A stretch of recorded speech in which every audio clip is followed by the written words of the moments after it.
I knew poems before I knew myself.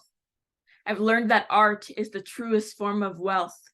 In my mind, lyrics dove and danced beautifully. Art gave me my deepest wish, a community to which I could belong, no matter how I was, where there was no way to be wrong as long as you had love for the stage or the page, the brush or the pen. If you had art in your heart, then you were one of them.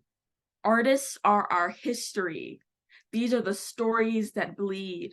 These are the people who remember us. These are the crafts that we need. They entice you with majesty and turn it on its head and leave you with the answers you never knew you needed in their stead. Art will always remember Audre Lorde, who was a poet well before her time, a Black lesbian mother, a warrior and kind. She wrote about Black love and cancer and said things so deeply true. She said that poetry is not a luxury, it's a vital thing we do. How do you measure the power of a soul's creation that is stored at the core of our aching nation, that calls all who feel alone, says to emerge from your home, shows you something new and bright, replaces sorrow with delight? Last year, arts and culture generated $151 billion. We are not the starving artists of our forefathers. 2.6 million jobs, each artist ignited against the odds. We are the backbones of our homes, the keepers of the people. Even when the city dwindles, in art we all are equal. Every time you attend a local play, admire a handmade jewelry display, you inspire an artist to create another day, to turn our cities to kaleidoscopes instead of dire gray. We have all in our lifetimes seen things we love destroyed, fading memories of things we once enjoyed.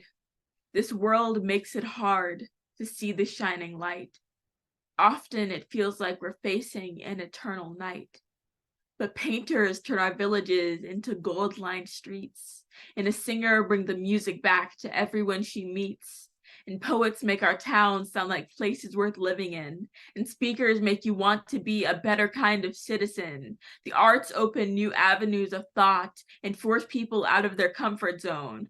I find compassion for my enemies because the arts build empathy for people of every race and age and gender identity.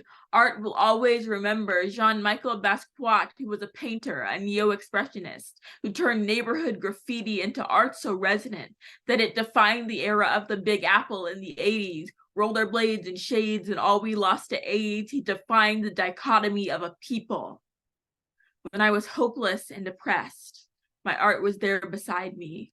I survived on words alone, and hope grew back inside me. When I was bullied to my ends, when I had no faith or friends, only a sorrow that extends, but I had poetry, a reason to get out of bed, to take a breath and sage the space, clear the cobwebs from my head.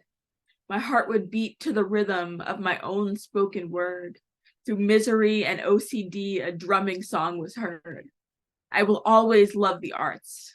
They restore my faith in humanity. They cry out through constant crisis. They remind me to listen.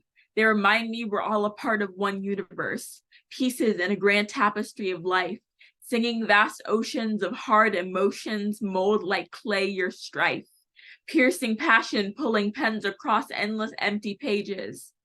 We often become disillusioned. This is not a perfect union. The work is not easy, but it is vital.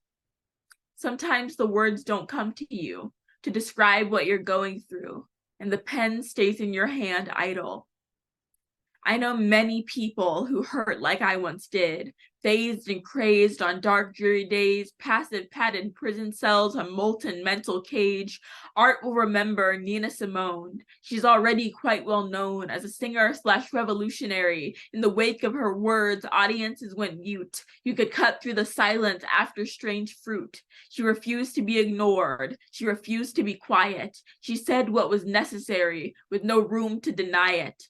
Art has never failed me, like my God and kind. I wrote, I heard a holy word that spurred into my mind.